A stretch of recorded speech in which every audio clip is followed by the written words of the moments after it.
Praise the Lord, praise the Lord. This is Shawnee. And this is Rhodey. And welcome to Not Your Average Church Girls Podcast. With the Z. With a Z. How are you today, sis? I am doing okay. How about you? Listen, I'm still here. I'm still standing. So, I'm okay. Well, that's good. Yep. I try not to say any longer. I can't complain because I found that every time I say that, I'm just lying. Because there's a lot that I could truly, if I'm honest, there's a lot I could complain about. Don't complain. So that's why I just say I'm still standing. By God's grace, I'm still standing. I'm still here. Yep. So, you had a blessed Thanksgiving? It was good. Not too busy because I always cook over about a week. I don't understand how people do it all in one day. Well, you know what? I have a former friend who did not understand how people could cook like that or start in advance. She thought it was nasty to have serve people stale food or food that had been cooked days prior. She never froze anything. Listen, I'm just saying. She never had a frozen pizza. Right. Or pot pie. Right. Or heck, even ice cubes. Right. And I said heck, people. Yeah, I said heck. I didn't say anything bad. But I'm saying, I don't know anybody who uses an entire tray of ice cubes at one time for one person. Right. Right. So, yeah. So, I think she told me that she does all her cooking that day. But then I realized, just like somebody was saying, they couldn't understand how other cultures could eat at 12 o'clock or 1 o'clock. And I remember someone in the comments said, you got to remember, everyone does not cook like most black people, where we have to cook 30 dishes. For some people, the turkey and the ham are their main dishes. And then they may do mashed potatoes. I don't make that all in one day. It has to marinate for a few days. Right. So, to each his own. And we pray that everyone out there had a great and blessed Thanksgiving. I hope you ate too much. Yep. And don't feel guilty about it. I hope you had to unbuckle your pants. I hope you fell asleep watching the game. Yes. Because Thanksgiving should not be too stuffy. Right. You should, wake up with food in your teeth. Right. Go into a food sleep coma. Well, I did not do that, but I tell you what has been my downfall. I was very good at monitoring how much I ate. For some reason, I didn't have a huge appetite on Thanksgiving, but I think the reason why is because my mom kept using me as her tester. So when it was time to eat dinner, you weren't hungry. Absolutely. And because also I have acid reflux and IBS-D, I have to be careful not to overeat because I will literally get sick. So, I didn't have even half of what my mom cooked on Thanksgiving. And that's okay. Yes, it is. But you know what I've been indulging in? I would say safely indulging in it. She made, I think, 4 sweet potato pies. Baby, let me tell you, I've been getting my entire life with these sweet potato pies. Yes, and let me shout out my brother-in-law's cousin, Janae, who is amazing. I love the desserts you sent me, especially a 7-Up cake. Oh, wow. Oh, I haven't had a 7-Up cake in years. I mean, she makes lots of the years. Best cake. She's an excellent baker. And she wonderful. Thinks about me every Thanksgiving or Christmas and sends me something. That's nice. That is really, really, really nice. I know someone from my church, he cooked, I may be exaggerating, but it seemed like 50 dishes. And probably not. He, I'm exaggerating, but it was at least about 25. And he made pineapple upside down cake. He made a lemon glazed cake. He made homemade apple pie, homemade sweet potato pies, and I didn't have all those choices, but I just had sweet potato pie. But baby, I've been getting my life with those sweet potato pies. Well, I'm glad if you had a lot of people to celebrate with, if you had a small amount to celebrate with, if you volunteered on Thanksgiving, because some people do that too. I hope you had an amazing time. I hope you had great conversations.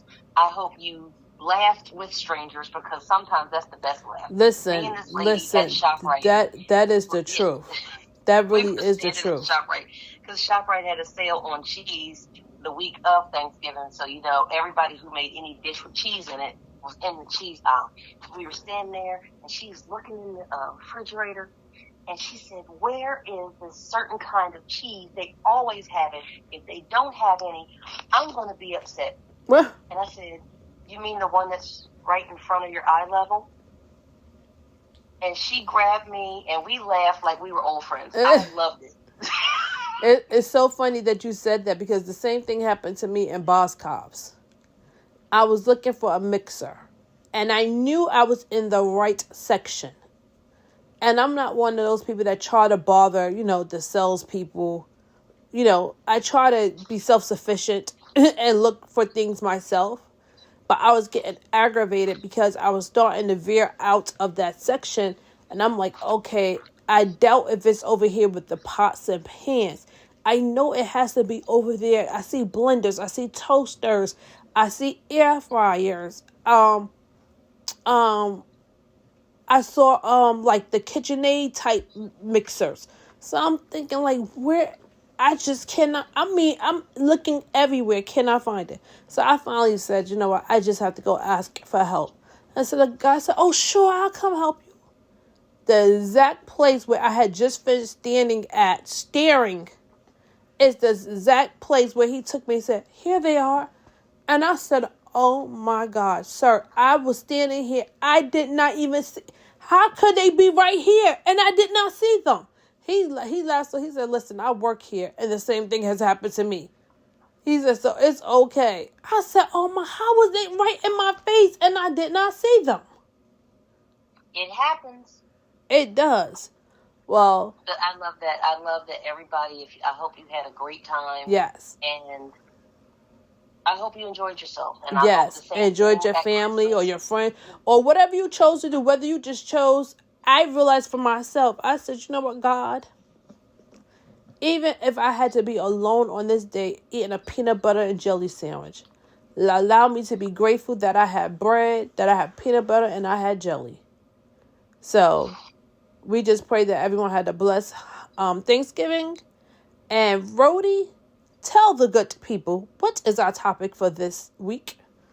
Our topic for this week is Until the Wheels Fall Off. Baby, I like it. And what I mean by that is, are you the type of person that gets an iPhone every time there's a new version? Or are you more like me, where if something breaks and duct tape will hold it together, I'll get the duct tape. No, it will literally I'll get the duct tape. Never work again. Sometimes before I upgrade. Yeah, well, see, the problem with me is, this is what they do to me is, only reason why I have an iPhone 13, they're trying to force me to upgrade out of this iPhone 13. The problem I have is, if I just had a phone just to have a phone, that would be one thing. But I do my business on my phone. We do our podcast on my phone. I do all of my uploads for my ministry on my phone. So my phone is really important to me. And so this is the God honest truth. Apple, I don't care what anyone says. Verizon said it's not them. They said it's Apple that does this. That goes and they start playing with your phone. They'll start making your phone slow where things don't upload as quickly as they used to upload, or you can't get into apps as quickly as you used to be able to get into, or they start crash.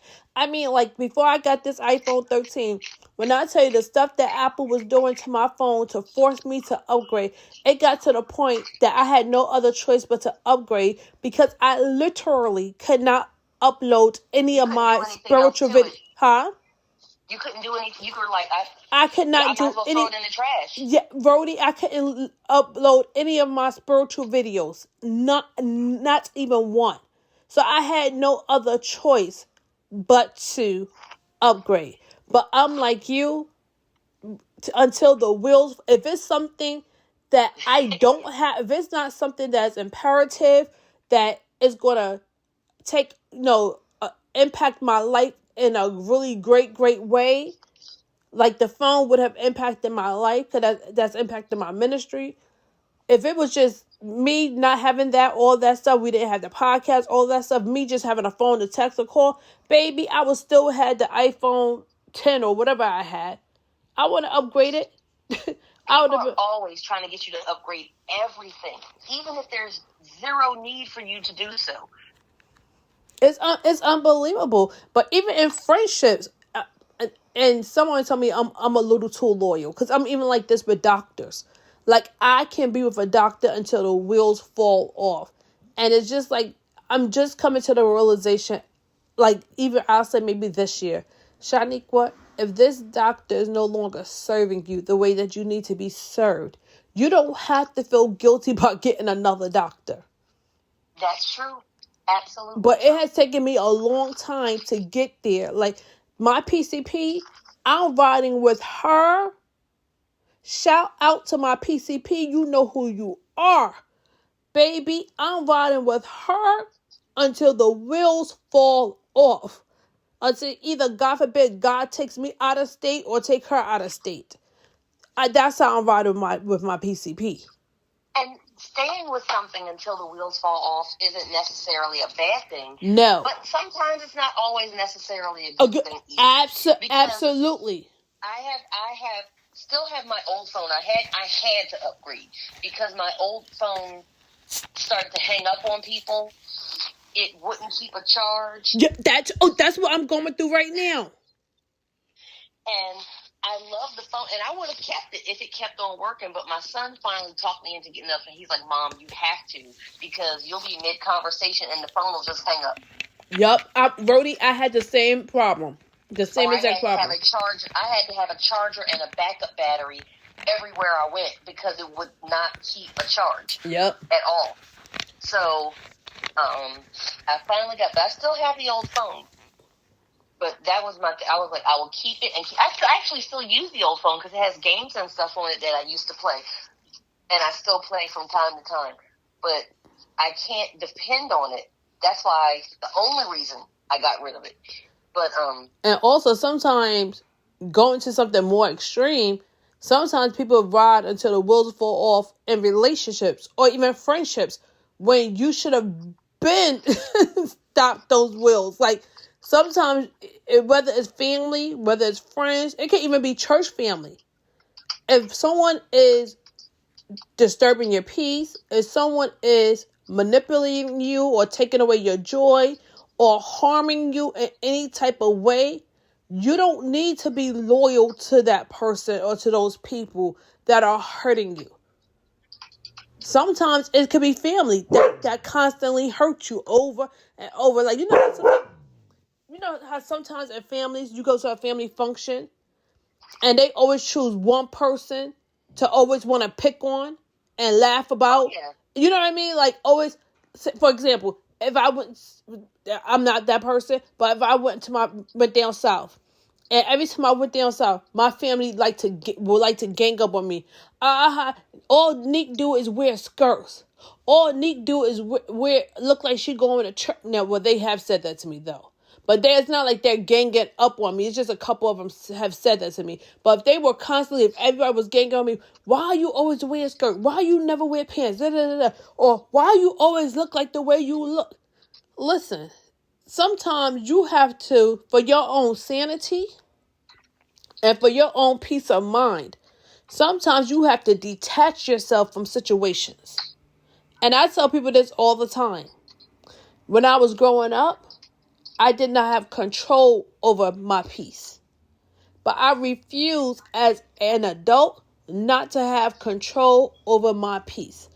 I refuse to allow anyone to disturb my peace. And if you disturb my peace, listen, you don't have to move because I'm going to do the moving. I'm going to remove myself. I did it a couple years ago with my niece, who I call a princess. She was truly disturbing my peace. She wasn't acting right. She wasn't doing right. Guess what I had to do? Detach myself from her. Blocked her number. She knew I was upset with her. She knew I was not speaking with her. I was still diligently praying for her. But no, you need to get yourself together. You can't always allow someone else's problem to become your issue. No, you can't.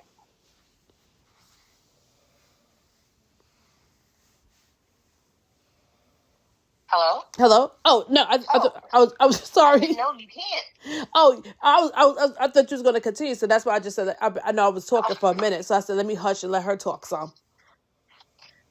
No, I mean it is with some family, some friends. It even might be a supermarket. If the supermarket had a great, wonderful person, and now they've replaced a wonderful person with somebody who's less than stellar, you might have to go to another market.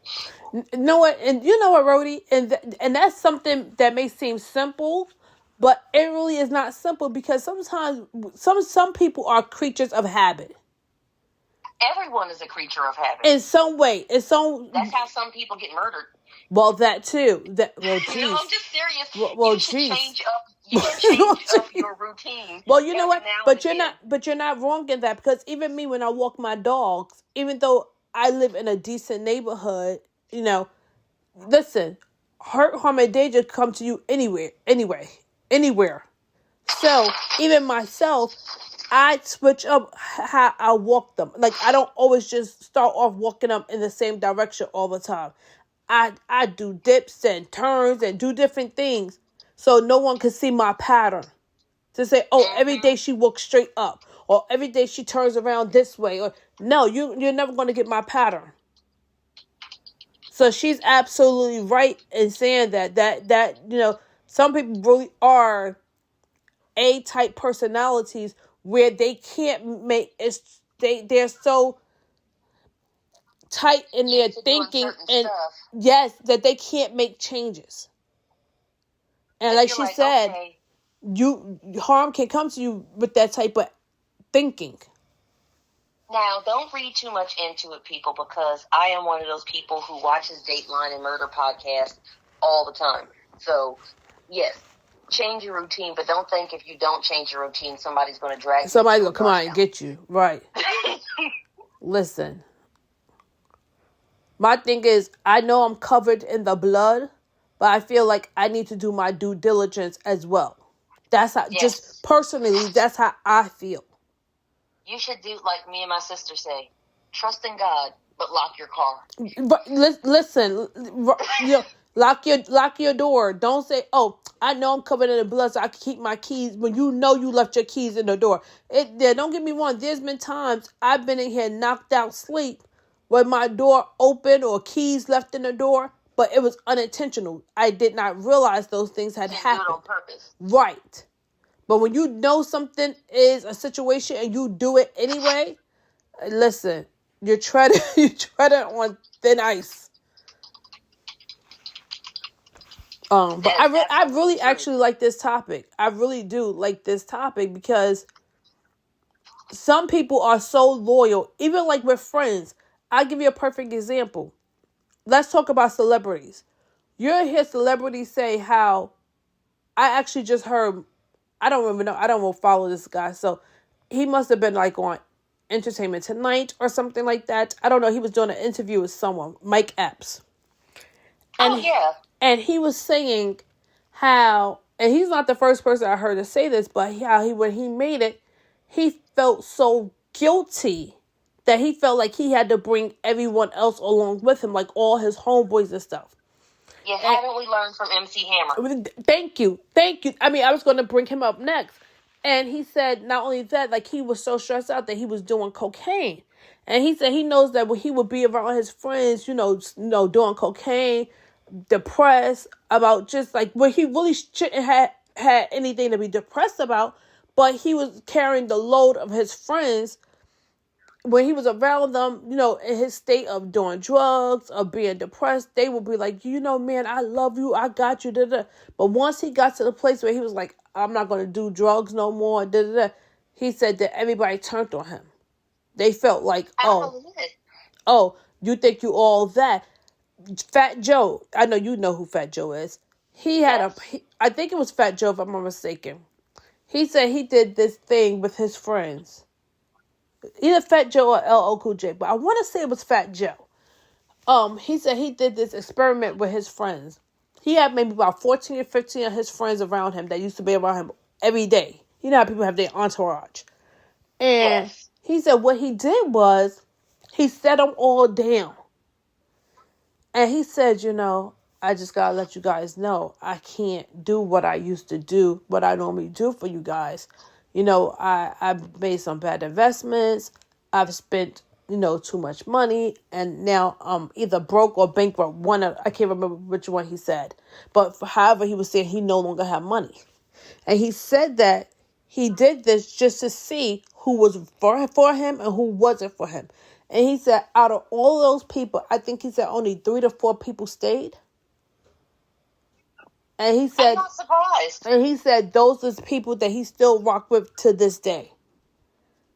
And that sometimes you have to do drastic things like that to find out, to kind of weed out the good from the bad.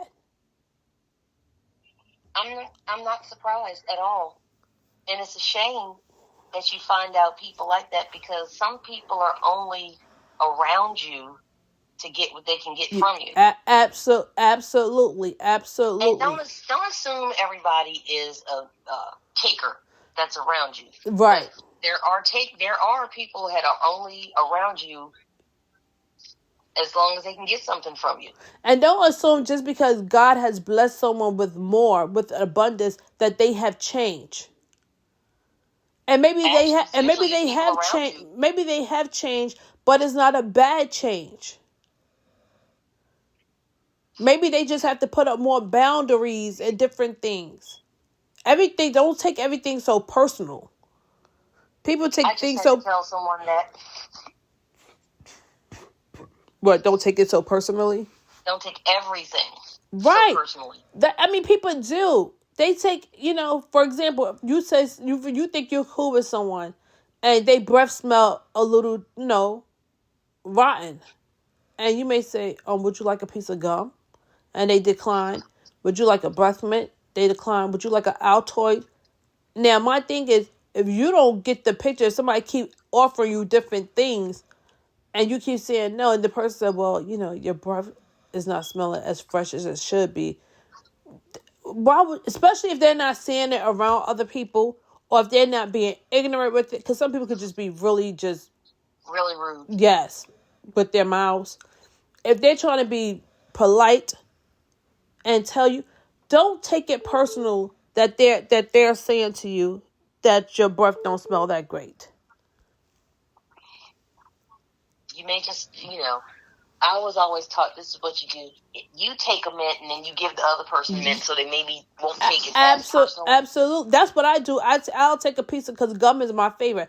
I'll take a stick of gum and I'll be like, would you like a piece? Now, sometimes don't just assume that if I offer you, I'm just saying you're bursting, because that's not always the case. I'm just being polite and offering you because I took a piece of gum. But if someone's, that's just like, I would rather, like, I suffer. People in my church know, because I always say this before I have to preach, I suffer from dry mouth severely. I severely suffer with dry mouth.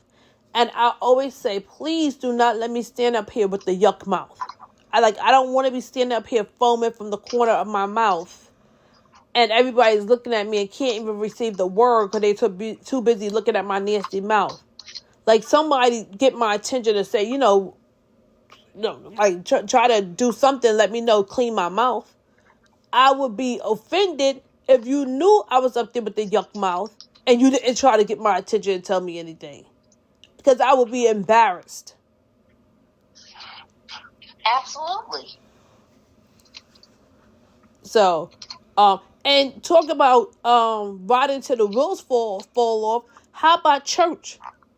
Some people feel like because they were born and raised in a church, that means they have to die in that church.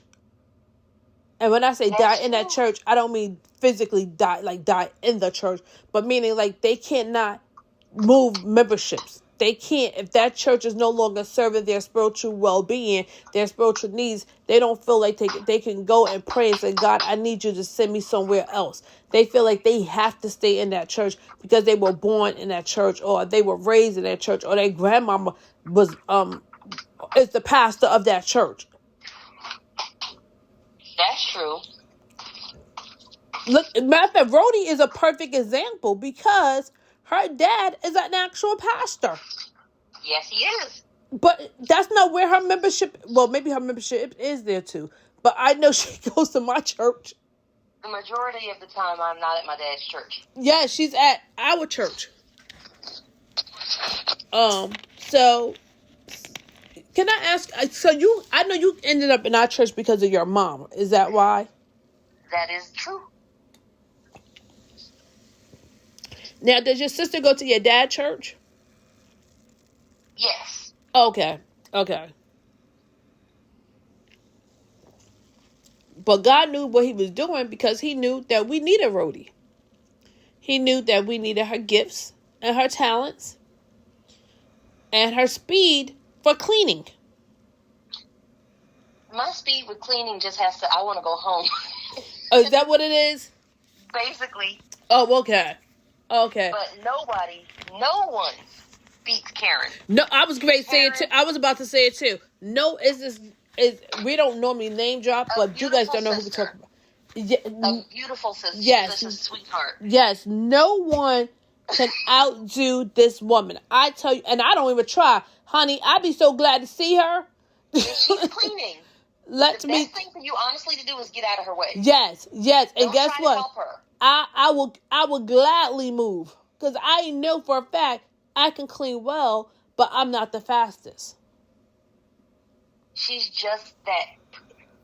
That's her thing. That may be her ministry. That could be her ministry. Get out of her way. Because trying to help her is nice, but you're really just in her way. Get in her way because she just knows how to do it. Some people just have that gift of knowing how to do it. You know? So, don't feel like, because you were raised in that church, or because your mama is the pastor, or your uncle is the deacon of that church. If that church is no longer... Listen, I'm not telling anyone to leave their church. That's not what I'm saying. What I am saying is, if that church is no longer feeding you spiritually, if they are no longer meeting your spiritual needs, you should pray and ask God where you should go. Don't be afraid to ask God to send you somewhere, because I don't believe in church hopping. That I don't believe in. And what we mean, for those who don't know what church hopping is like every 3 months, you're the member of a new church. Right. And we're like, didn't you just belong to right. So, absolutely. Now, Absolutely. There's nothing wrong with visiting churches. Right. To fellowship with other people, because you need to fellowship with other people. So there might be a wonderful minister that can preach for your family and friends day. Absolutely. But you'll never meet them if you're always doing only things at your church.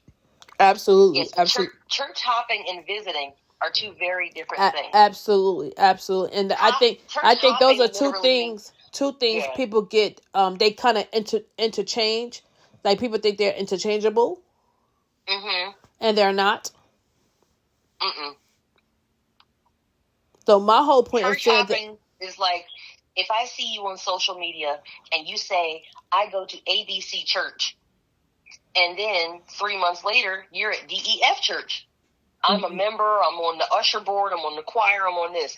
And then, after that, you belong to the next. You're like, right. Wait a minute, didn't you just belong to, Right.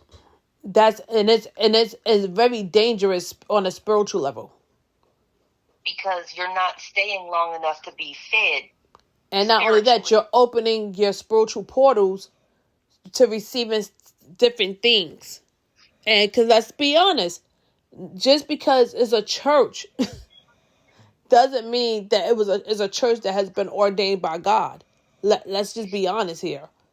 I heard a minister say, I think it was Bishop Patterson, but it could have been somebody else. They were like, you would not believe the amount of churches that were started because somebody refused to apologize. See, my point. Everyone doesn't always want to be an Indian. Some people just want to be a chief. And so because they want to be a chief, they don't have the spirit of servitude.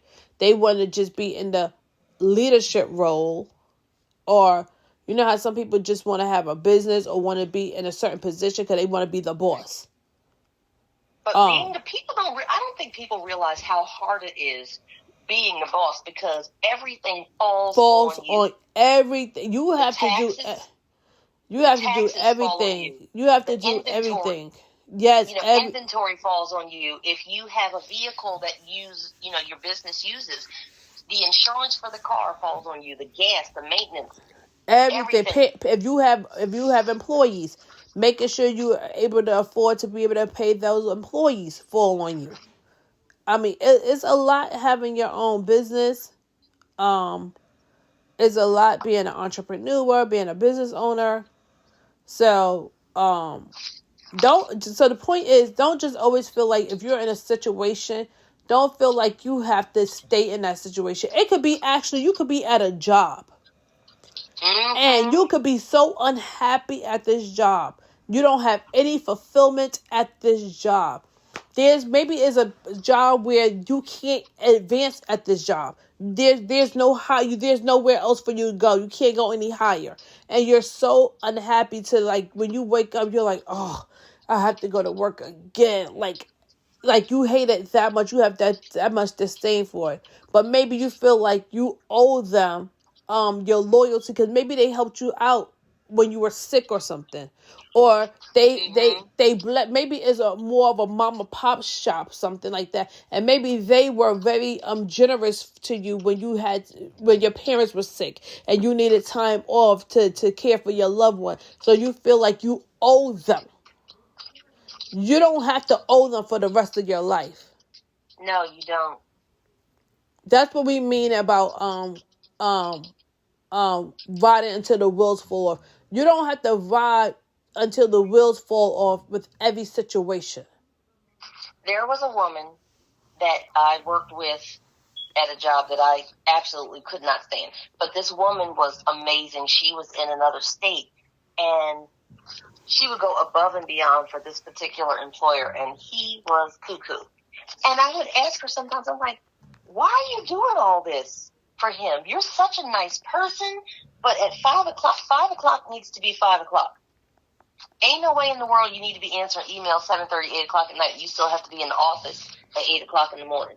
Wow. She was like, well, so-and-so and so. She was like, my husband and family tell me the same thing. I shouldn't be bringing my laptop on vacation. I shouldn't be answering the phone. I'm like, girl, you good.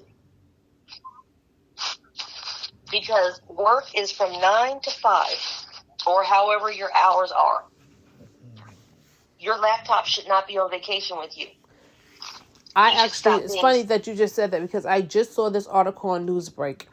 Someone I guess they had just gotten hired at a corporation or whatever, and they had not even literally started yet. I guess you know how you get hired, but you have not started the position yet. Yeah, you might get hired and start next Monday. Right. Well, because the manager sent them an email over the weekend, and the person did not respond to the email over the weekend, the person was fired even before they started the job. I wish I could say you were kidding, but I know that you're not. Yep. And I'm like, a lot of people in the comments like, you really don't understand, but you really dodge a bullet with that company. And I absolutely agree. Agree. I mean, unless you're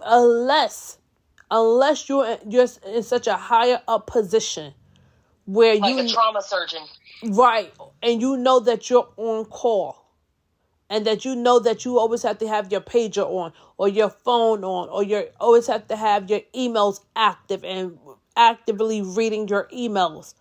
If you're in one of those positions, that's different. Most people are not in that position. No, you're right. Most people are not. Let's be real. Most people are not in those type of positions. So for people to demand, and I even think about myself for when I have my boutiques and when I have my different companies, that if I even have a manager that even acts like, I don't care that you are a manager, I want you to treat everyone fairly. I want you to treat everyone with respect. I'm going to make it known to everyone that no one is above HR.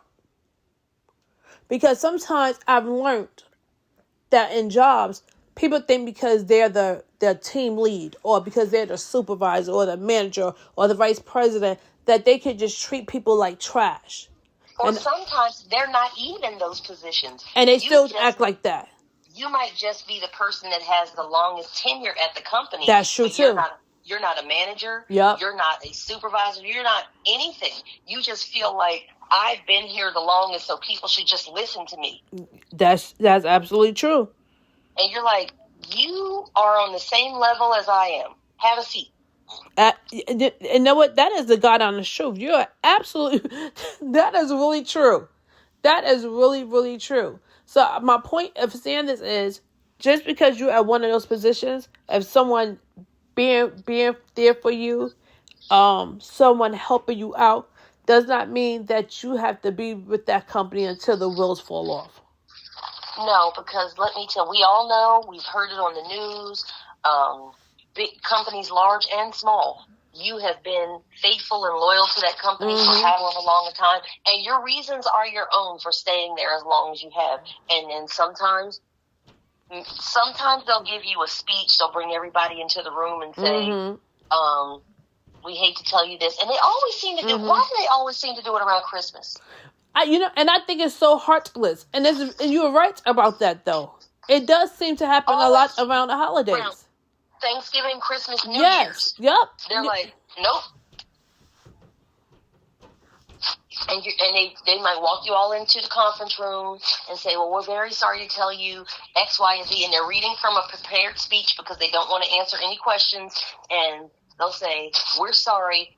In 2 weeks, the company's going to close. You'll get maybe, if they're nice, because this doesn't always happen, they might give you 2 months of severance pay and send you on your way. Yeah. And in some companies, don't give you anything. They don't even tell you anything. That's especially true. Like these. I've heard it on the news almost every year, and I know Shaniqua has heard it too. They'll walk up to the door expecting to go in, and the door's just padlocked. And honestly, you know what company that's like that? And it's not a secret. X, that's formerly known as Twitter. A lot of people, or even just Tesla. I've read a lot of articles of people that thought they were hired, they were hired, and they showed up just to find out that they were fired before they actually even started. I've read articles on, I forgot, I don't know if it was Twitter before it became X, or it was some large company that the president fired everyone either over email or over a video. That's happened more than once. I'm like, people are so heartless. So heartless. So my thing is, when it comes to, especially when you're working for corporations and stuff like this, my thing is, they're not faithful to you. No matter how faithful you think you are and how faithful you think these people are to you. At the end of the day, God forbid, if you were to drop dead today or tomorrow, they will have your position posted so fast. And they would raid your desk. Like seriously, They will that have candy jar that you think no one knows about. It will be empty. Yeah, listen, they will have a box, an empty box at your desk so fast, asking one of your coworkers to pack your stuff up for your family members. Because I used to be a administrative assistant at a law firm, and if somebody got let go clean out the desk. Because most of the time, people are so in shock when they get let go, they don't think to take their stuff with them. They just leave. And they're just probably upset, and then they probably just, like, you just want to get out of there. You're like, let me get out of the way so I don't hit anybody and get arrested. Especially when they allow you to work that full day. Oh, that is just... That is mean. That is so mean. Because you're like, you knew that I was fired yesterday. Right. Why did you let me come in here, waste my gas, waste my time? Absolutely. Because I could have been on Indeed or ZipRecruiter or someplace else looking for a job. Now, sometimes, I know I've gotten the spidey sense because I've been fired quite a few times from jobs. Yes, I have. I am not a person that can keep a job, even if I go in there and keep my mouth shut. Well, I've only been fired once. And the reason, and I'll tell you this, I feel like it's like when I first started working, and I feel like it wasn't my fault. And the reason, I'm going to tell you why I feel like it wasn't my fault. Because I was being trained by someone who English was not their first language. And because English was not the person's first language, I believe the person was still trying to learn English at the same time. So as this person is training me, I just didn't understand some of the stuff she was saying to me. And I would keep asking, like, I would keep saying, like, I don't understand. And I could tell she was getting annoyed by me saying to her, I didn't understand what she was saying to me. And so I had to kind of try to figure it out. And then when she pushed me out there to do what I think I was in accounts payable, I believe. And you know how you start a job? Have you ever started a job? This is the only time I ever had this problem before. Have you ever started a job where you can tell that there's a click? Oh, absolutely. Well, that was my one and only time, and it was at this job, that I could tell that there was a clique of people. And I could tell they looked down on me because I could tell how they were acting. They didn't want to help me or anything. So I didn't stay long. I think maybe 2 weeks at that job. I came in one day. I think I finished the day out. And this is why I said this. And then they called me into the office. And I said to the manager, well, I'm not trying to be funny. I can't understand what she's saying to me. And she's the one that trained me. But it was all good because 2 weeks later, I found out I was pregnant with my daughter. And I ended up with bed rest anyway. So, it is what it is. But that was my first and only time ever being fired. And like I said, I wish I could say that I can. They waited until the end of the day to fire me. To fire you, exactly. This is why I need the Lord to bless me financially so I can start my own companies. Listen, I already sit down and talk about my employee guidelines, about whether I want employees to be able to date. I think about all of that stuff. The thing I want mostly in my companies is kindness, compassion, mutual respect. Yes, mutual respect, honesty. Like, I don't want people to feel like they can't go to their managers. That's all. I remember I worked at one law firm, and they would drag us into meetings, and they would say, "Well, anybody have anything to say?" And you could, as my sister says, you could hear a mouse pee on a cotton ball because it was so quiet. I know exactly what you're talking about. And people, they say, "Why aren't you talking? Why aren't you talking?" Why would I? Right. Because everybody knows that y'all have a habit of retaliating against people. That is something I am not going to tolerate. Because if somebody comes to you with a genuine concern or a genuine question, next thing you know, your hours getting cut. Absolutely. Or you weren't invited to there was a company-wide meeting and you didn't hear about it. Right. Or there was a company Christmas party and somehow they forgot your invitation. Exactly. Yeah, I refuse to tolerate that kind of stuff. I never dealt with that kind of stuff. I just know it goes on, and I refuse to. I actually want to implement where my managers have to, on a weekly basis, check in with their employees. Like, check in with them, make sure they're good mentally.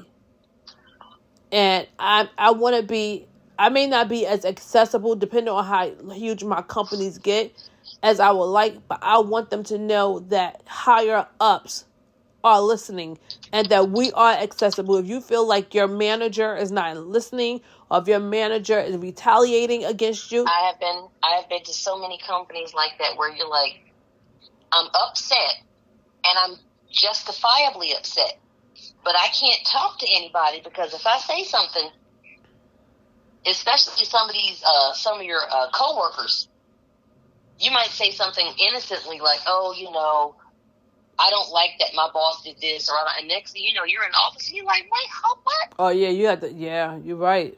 You're right. You have to be careful. And then people say, you're so quiet, you never talk. Well, I can't even tell y'all today is Tuesday and think that you're not going to go tell somebody. Oh my God. I've never had that problem. What the problems I used to have is, I never forget, I was team lead. So we had my manager, the supervisor, and then me as a team lead. My manager, I wouldn't say, he was actually the vice president. So he was the vice president. Then you had, I guess, a manager or supervisor, whoever you want to call her. Then you had me, the team lead. And one time we were in a meeting, and he has done this on a couple of occasions. And my manager said, maybe a situation happened, dealing with money and stuff. And she said, A, B, C, D. And he's looking at her. And you know how people you could kind of feel when eyes are just going across the boardroom. Mm-hmm. You know what I mean? And then suddenly he goes, Shawnee, is that what happened? And then all eyes turn on me. And everybody know I'm Christian and I can't lie. And I have to tell the truth. Well, thou shalt not lie is not a commandment. Well, but you're not encouraged to lie. You're not encouraged to lie. But sometimes you can just be like, oh, me? I'll say it like this. I was able to word it without me lying and without me making her look like she was a liar. Even though she was. Yes, I was able to do it without making her look like a liar and without me actually lying. Well, that's good. Yes. That was God, because I was like, when he first did it, I was like shocked. Like, wait, what? Like, why are you asking me? And because I had my manager, she was one of those people that will cry easily. And although she was over me, I used to try to protect her. And that's good. Well, no. Let me tell you about talk about riding until the wheels fall off. I used to try to protect her, so people wouldn't know that how much she was crying at work, and not knowing that all the other departments already knew, because when they would come over to her for help, you know how when you work in a company where you have different departments, but like the work that we did, we received our work from different departments. So maybe they had to come to us about a question about something we did on their whatever they sent over to us. And I didn't realize she would be crying in front of a lot of different people. So people already knew this. So I would help her with a lot of her work. And in addition to me being the team lead and having to check everybody else's work, I would be doing a lot of her duties. So I remember one time I was staying late because I actually was helping her with her work so that she wouldn't be so overwhelmed the next day. And so the vice president walked past. He was like, Shawnee, why are you still here? And I was like, I'm just, working. So he was like, no, you can leave that tomorrow. I was like, no, I just want to get, he said, no, let me see what you're working on. Well, why are you, that's not even for you. Why are you doing that? That's not even your job. And I said, because yes, you can't wear yourself out trying to make sure that somebody else is good. Well, lo and behold, fast forward to another time, we had a situation where someone sent something and they wanted us to sell something. And I couldn't sell it because it had a restriction on it. And so I asked her, should I go ahead and just have them take the restriction off, or should I ask the client? She was like, ask the client. And the client said, yes, go ahead and take the restriction off before you try to do the sale. So I sent the paperwork up to the other department for them to take it off. And they replied back to me, was like, oh, we only do these things once a month. And I was like, wait, what? Since when? And they was like, this is a new policy for us. We only doing it once a month. So I went to my manager and said, listen, what am I supposed to do? They're only doing these things once a month. And she said, well, then just wait. And I said, wait for a month? And she was like, yes. And I'm like, are you sure? And so she was like, yes. So I replied back to the client and told them it may take a while before we can remove this restriction for me to be able to sell the stuff. And they was like, okay. So this was like a Thursday. By that Friday, I just let them know update is still not removed. By that Monday, they're questioning me, Shawnee, why hasn't this been done? And I'm like, well, you told me to have the restriction removed. The restriction still is not removed. It's not my department that does this. I'm at the mercy of someone else. I've been asking them. By that Tuesday I get in, they have contacted the vice president. So now he has pulled me and my manager in the office. Shawnee, why didn't you do da da da da? This is not like you. Luckily we're not going to lose a lot because it was a sell. Because you know how I'm quite sure you wouldn't understand this. When you're dealing with sales and buys and how the market could change. So how much you pay for something or how much you sell something, it can affect your bottom line. And he was like, right now we're only losing, we have to do this for this person. Right now we're only losing a couple of $100. But what if they were selling more than what the shares that they're selling? This could have been really bad for the company because we could have been losing thousands to hundreds of thousands of dollars.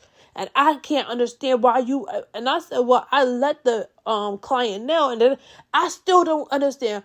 Just because of a restriction, you still should have did it, da da da. And so I'm waiting for her to chime in to say, take up for you. Yes, well, I'm the one that told Shawnee not to do it.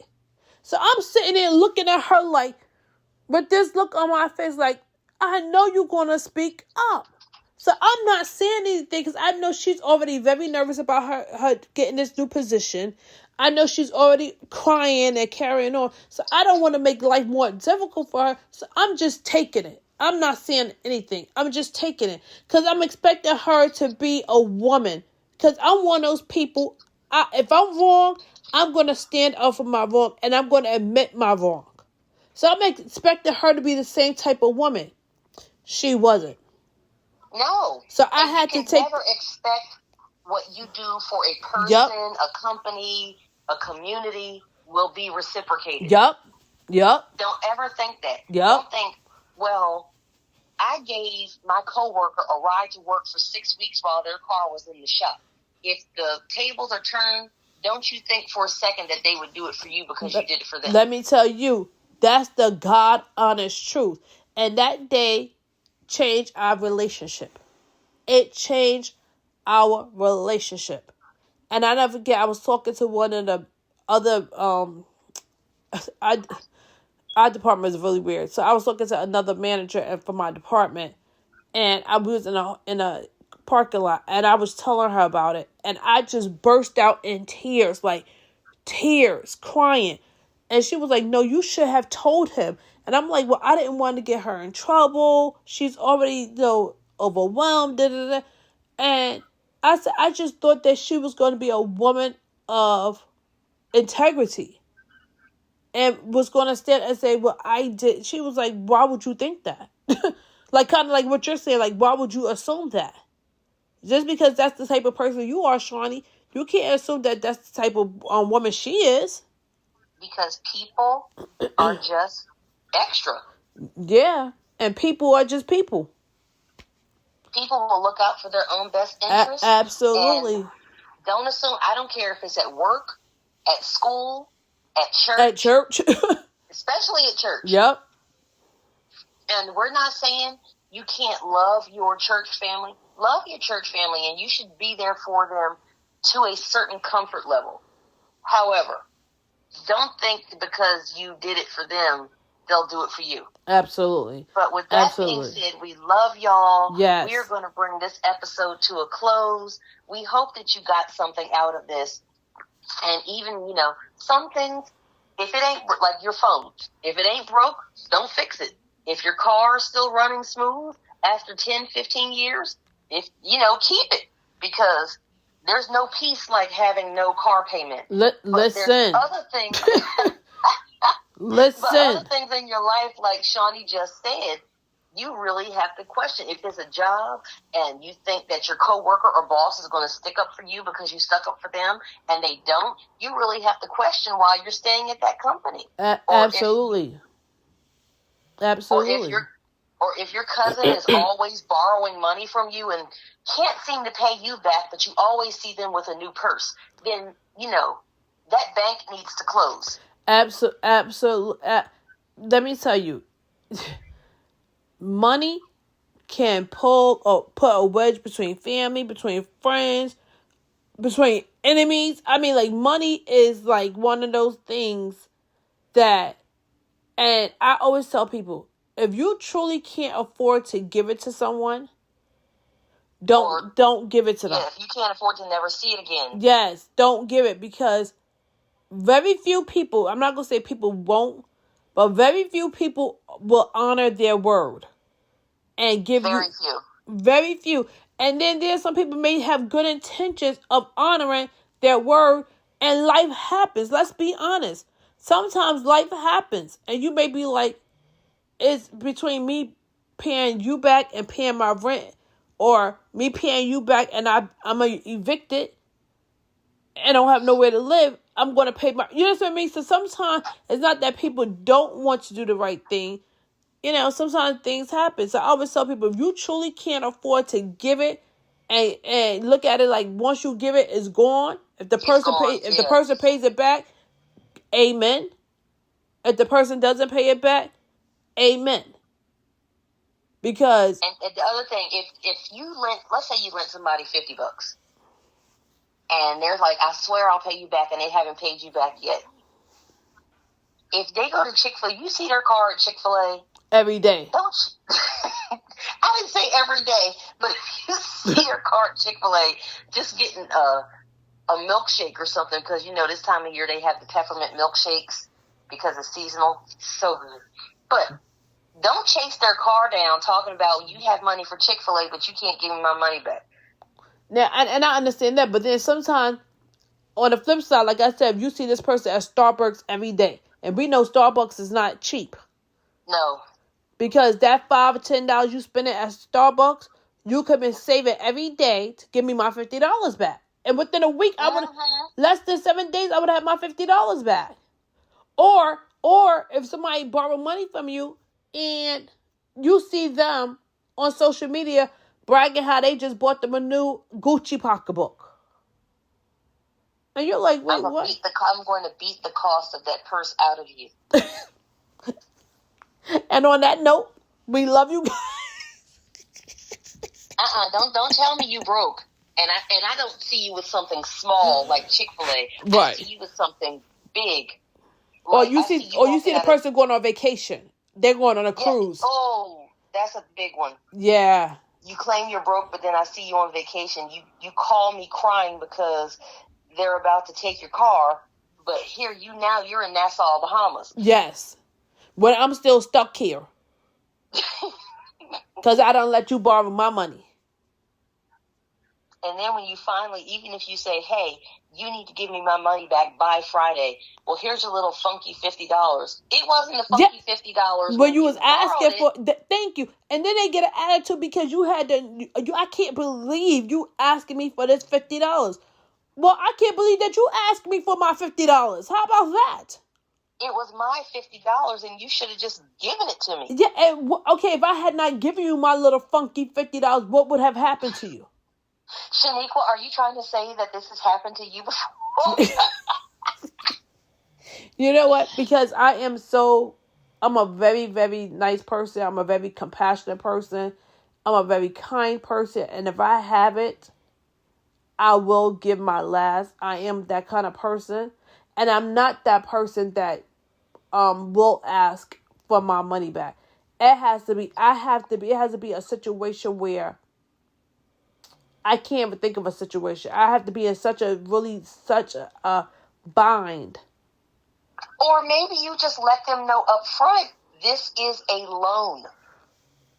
Yeah, I've watched enough court shows with my mom to learn that you have to make stuff clear, and you have to get stuff, whether it's a text message that, if you come over tomorrow, I'm going to allow you to loan you the $20 that you ask for. You have to put stuff in writing because people these days, I can't see me suing someone, but I watch enough court shows with my mom to find out that people do sue others, whether they're family members or not. I do know. But you know what, sis? I watch the court shows too. You know what the biggest thing is I find with people that borrow things from other people? They have a spirit of entitlement. Mm-hmm. What is that about? I mean, that could be a totally different topic. That's a whole different topic, and we promise we're going to end in the next 45 seconds. But people, especially family, if you worked hard and saved and did whatever, and let's say you started out washing cars by hand, but now you own 3 or 4 car washes that you can drive through, they can detail it, whatever the case may be. They feel like just because we're related, you owe me. You owe me. I heard Rihanna say, when they were talking about her becoming a billionaire, she said, listen, don't be coming by my house asking, can you borrow $20?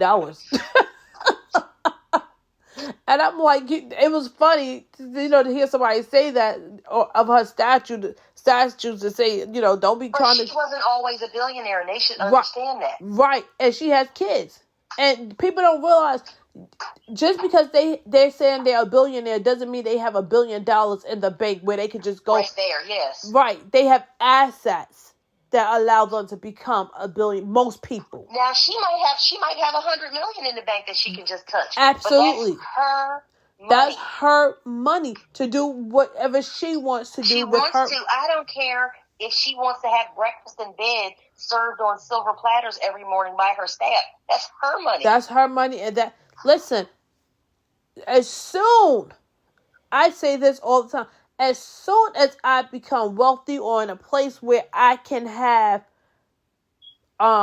people to help me out in my household, the first thing coming off my list is laundry. I say it all the time. I hate laundry. I will clean a gas station toilet. Oh. Yes, that's how much I despise doing laundry. Recently, I took my laundry to this place to have my laundry washed because because I had been sick for such a long time, my laundry really had gotten away from me, if I could be honest with you. Last year I went through what I went through last year, then this year going through, but it was too much. It really was too much. So I had to actually take my laundry somewhere because I figured that's for my self-care. That was a form of self-care for me, is to be able to take my laundry somewhere for people to go ahead and wash them, I did sort them all, but for them to wash them, dry them, fold them, and when I tell you, these people did an excellent job. They did the way they folded my clothing, the way they sorted them. They did and I said, maybe God, I should do that because I don't mind doing laundry. And I said, God, you know what? Allow me, even right now in my state right now, allow me to be able to afford to take my laundry to get it washed. If it's not every 2 weeks, at least every 3 weeks, to be able to go and get my clothes laundered like that. And if you're listening out there, I don't mind doing laundry. Just make sure it's not disgusting. Really? I would do it for you and bring it back to your house. Really? Yeah, I don't mind doing laundry. Honey, don't tell me that, because I sure did pay them people to do my laundry. I find it very, very soothing to watch the soap go around in the machine. See, now I feel like that about washing dishes. I have no problem with washing dishes. That was one chore I actually do not like. I will wash dishes. I will clean a toilet. Don't have problems doing those laundry. When I tell you, it does something to me. And it felt so good now I still have laundry to do. I have like bags of comforters and sheets and some towels that I have to wash. And we were going to go and said, my mom said, we're going to start washing this stuff this week. And then my car broke down. And so that's a different story. But we thank you guys for listening and for supporting us for season 2 of Not Your Average Church Girls. We don't take it lightly. You know, when I think about, I had to preach, we're going to close, but I really want to say this. I preached the day before Thanksgiving. And part of my sermon, I was trying to encourage people. And I said, sometimes you have to look at where God has brought you from in order to appreciate where you're at right now. And I said, maybe your business may not be as successful as you have hoped or dreamed for it to be. And I said, just because it's not as successful as you want it to be, does not mean it's not going to become successful. And I said, what you have to understand is, at least your business is no longer on a paper. Somebody's business is still in their mind. It's still a thought. It's still on the paper. And that's how I feel about this podcast. It's not just a thought any longer. God has allowed us to actually bring it to fruition. So We're grateful that we can have a season 2. We're grateful for everyone who listens in the United States of America and abroad. We are very, very grateful to each and every one of you.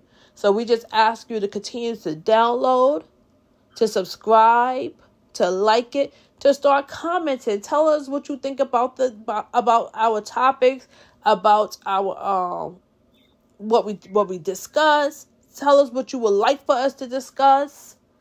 If you would like to hear us do interviews with other people, let us know your thoughts. Please tell us. Yes, please tell us. And if there's any sponsors out there that would like to sponsor Not Your Average Church Girls podcast, Pepsi, I love Diet Pepsi.